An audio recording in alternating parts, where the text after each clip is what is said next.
Isso ainda nos anos 50, eu era menino e morava ali no Mundel, bairro do Mundel, um dos primeiros bairros aqui de Cuiabá. E de manhã eu vinha para a escola. Eu vinha para a escola e estudava na escola Modelo Barão de Melgaço.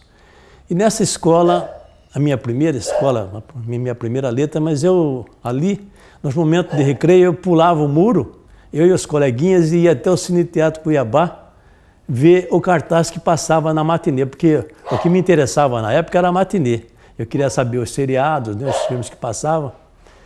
E daí a gente aproveitava lá na porta do cinema, tinha pedaços de filmes, né? Na lata de lixo a gente coletava esses pedacinhos de filme e trazia no bolso. Voltava para a escola. E aí em casa a gente fabricava as maquininhas de cinema naquela época. A gente pegava uma caixa de sapato, colava uma lente de óculos na frente, com orifício, né? E com a lanterna projetava os pedaços de filme na parede. Então isso era uma alegria. A nossa brincadeira já era cinema daquela época. Aí, nos domingos de manhã, aliás, meio-dia, porque a matinê era à tarde. Iniciava o cineminha à tarde, as matinês, né? Que deveria ser vesperal, mas era matinê, mas iniciava às 13 horas. A gente ia para o cinema, né? Para vender gibi, porque naquela época a gente não tinha dinheiro, pais pobres, então a gente ia com um pacote de gibi para vender, fazer troca e levantar o dinheirinho para entrar no cinema. E entrava para assistir as matinês, então eu lembro disso muito, muito bem.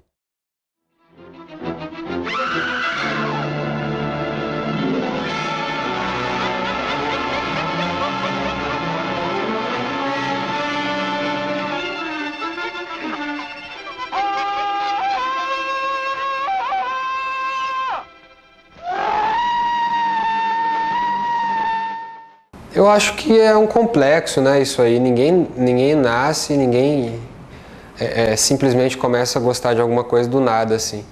A gente tem uma cultura, primeiro, de não valorizar o que a gente faz, né? Isso é uma herança colonial, inclusive, que a gente sempre valoriza o que vem de fora. O que é feito fora é sempre melhor do que o que é feito aqui, né? A referência é sempre o internacional, o que vem de fora mesmo, né? Então isso aí é uma coisa que eu acho que vem desde a criação nossa, né? Passando por criação familiar até a escola, e aí chega aos exibidores, a tudo isso, né? Então acho que isso é um complexo.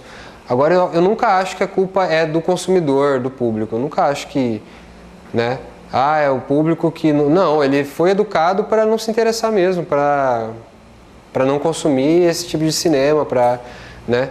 Então eu acho que os esforços das políticas públicas brasileiras, essa questão de lei de cota, a lei da tela também da TV paga, que colocou esse percentual também nas TVs pagas, né? Tudo isso é um esforço de educação também, né?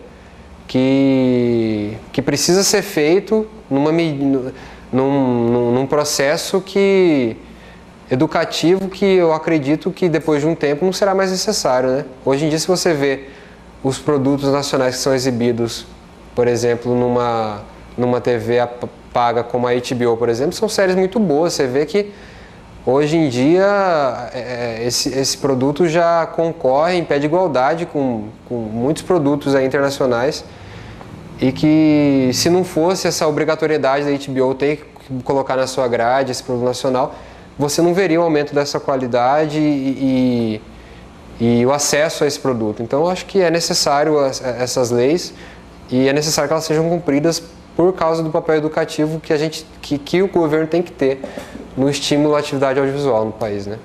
No meio da faculdade eu sempre, acho que desde o início da faculdade eu sempre trabalhei com produção. Então a produção foi me levando para o mercado da publicidade.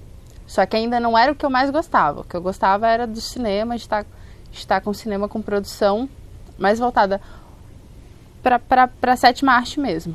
E aí sempre trabalhei com produção de comercial, produção publicitária. E isso foi me levando a ter os contatos mais próximos de quem produzia cinema aqui. o meu currículo de produções em cinema não é grande, né? Eu fiz poucas produções, mas o que me deu uma bagagem bacana de conhecimento em produção aqui, né? Em como Mato Grosso, como Cuiabá entende cinema e como a gente faz cinema. No meio do caminho surgiu o SESC, surgiu a oportunidade, a vaga, né, de ser analista de cinema aqui do SESC. E aí eu fiz o processo seletivo, passei, enfim, estou aqui há 2 anos. Nesse tempo, o meu conhecimento de cinema foi assim, na estratosfera, porque você se obriga todo dia a tentar entender um pouco mais até para você conseguir produzir, para você conseguir saber o que pautar, para você conseguir ter entendimento do que está acontecendo fora para você trazer para cá, para às vezes você ser meio vanguardista em algumas coisas e trazer uma coisa que nunca aconteceu, ter essas oportunidades, porque assim, o cinema aqui ainda ele está engatinhando, né? A gente já faz cinema há muito tempo aqui, mas a gente ainda está sempre naquela primeira barreira que a gente não conseguiu. A gente tem alguns profissionais que já conseguiram ultrapassar, ir para fora e conseguir ter destaque e se inscrever em festivais, enfim. Só que a gente ainda tem uma produção muito pequena. O nosso número de produção anual aqui é muito pequeno. E eu acho que isso é meio um reflexo das pessoas assistirem pouco filme. Então eu acho que quando você tem uma bagagem de conhecimento sobre, talvez você desperte em você desejos para que você consiga produzir mais coisas. Então, a partir disso, eu comecei a estudar mais cinema. O SESC me obriga a isso diariamente. A assistir 300 filmes por mês, para que você consiga ter um conhecimento e consiga trazer coisas, né? Consiga trazer festivais, consiga organizar mostras, consiga pensar o que está acontecendo no cinema fora daqui para você trazer para cá.